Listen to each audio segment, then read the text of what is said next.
That, of course, was President Trump just a short time ago at the White House discussing Supreme Court nominee Brett Kavanaugh's drinking.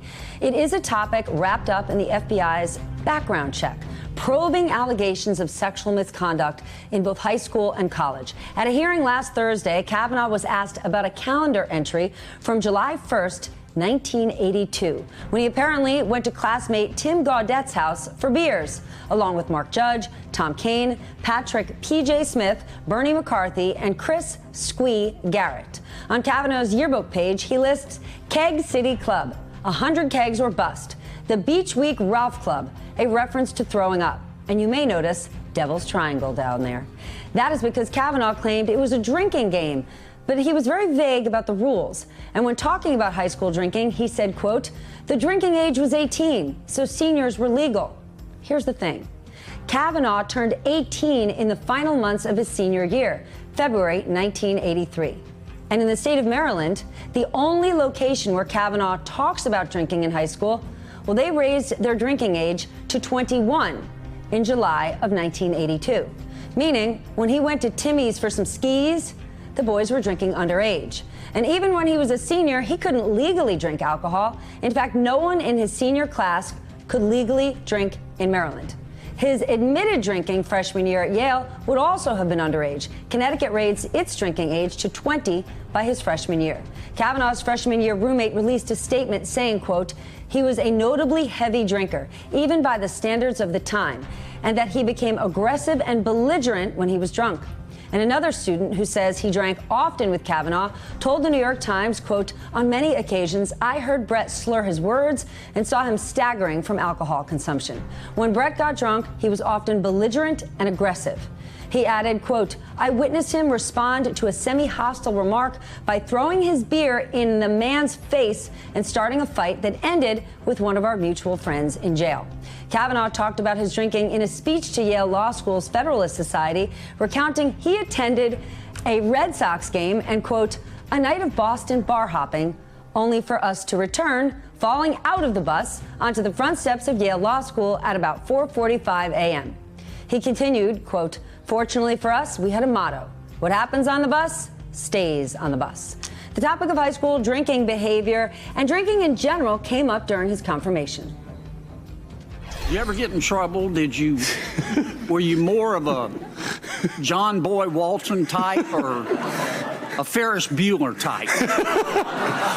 I worked hard at school. I had a lot of friends. I've talked a lot about my friends. Left out the trouble part. I was waiting for that. Right, so that's encompassed under the friends, I think. Yeah. I was going to ask the judge if not him, but any of his underage running buddies had ever tried to sneak a few beers past Jesus or something like that in high school, but I'm not going to go there. Hey.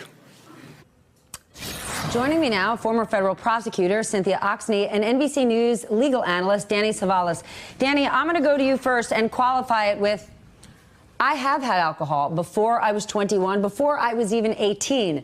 Brett Kavanaugh was clearly prepared and trained for last Thursday's hearing. Is it not committing perjury? And why would he do it when saying no big deal, it was legal? The key to either the perjury statute or the false statement statute often turns on the knowing falsity of the statement. So if somebody is lying about whether or not they were drinking underage, that means that we have to conclude that he must have not known that drinking was illegal at that particular age. But wouldn't he prepare for testimony last week? Wouldn't he prepare? Yeah, I would expect him to prepare, and maybe he was caught off guard in that clip that we just saw. But it goes back to whether or not did he knowingly make a false statement about his awareness of the drinking age, if it can be proved that the drinking age, he could not have been of age.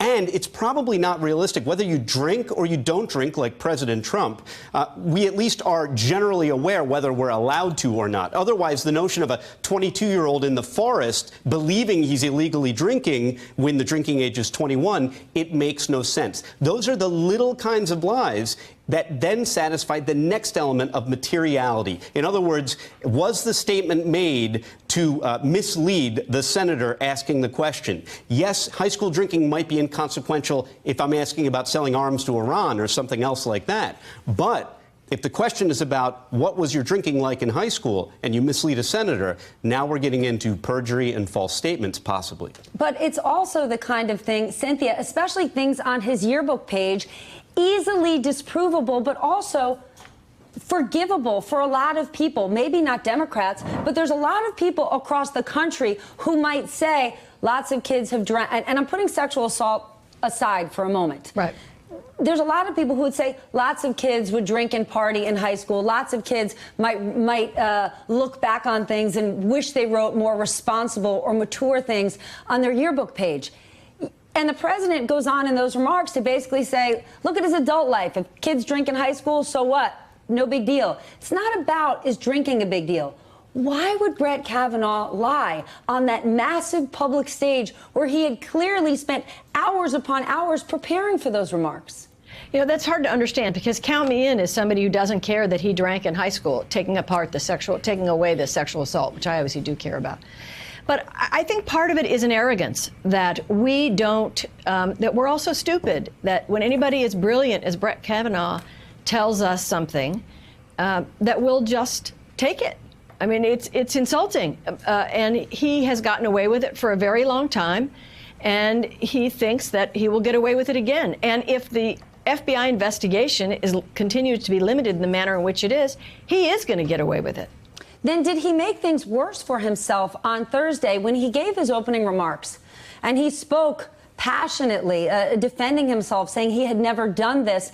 And when he spoke about his family, many people across the board took that saying, wow, he's made a strong argument. Dr. Ford has made a strong argument. But it was after that, Danny, all of these, and I keep calling them small lies, but a lie is a lie. And he chose to tell those lies for seemingly no apparent reason. People would have been okay with the fact that he went to Beach Week in high school and threw up from drinking. But to say, oh, it's about that sensitive stomach of mine to spicy foods, bull! He was shooting the moon. He was trying to get through all of this as unscathed as he should. To someone like Brett Kavanaugh, who in his professional life has been so accomplished, the notion that he would have to admit under oath that he possibly did drink too much or that he possibly behaved boorishly at times, you're absolutely right. There's a large segment of the population that would just say, so what? He drank in high school.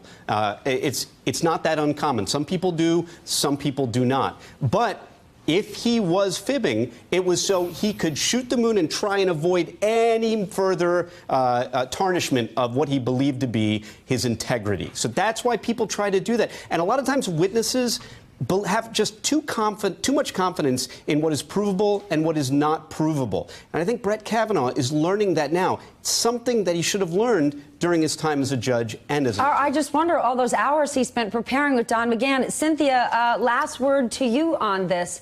Where do you think things go from here? We've spent a lot of the weekend not even talking about Dr. Ford versus Brett Kavanaugh, but all those nonsensical lies he told. In fact, I was a great student. I was a great athlete.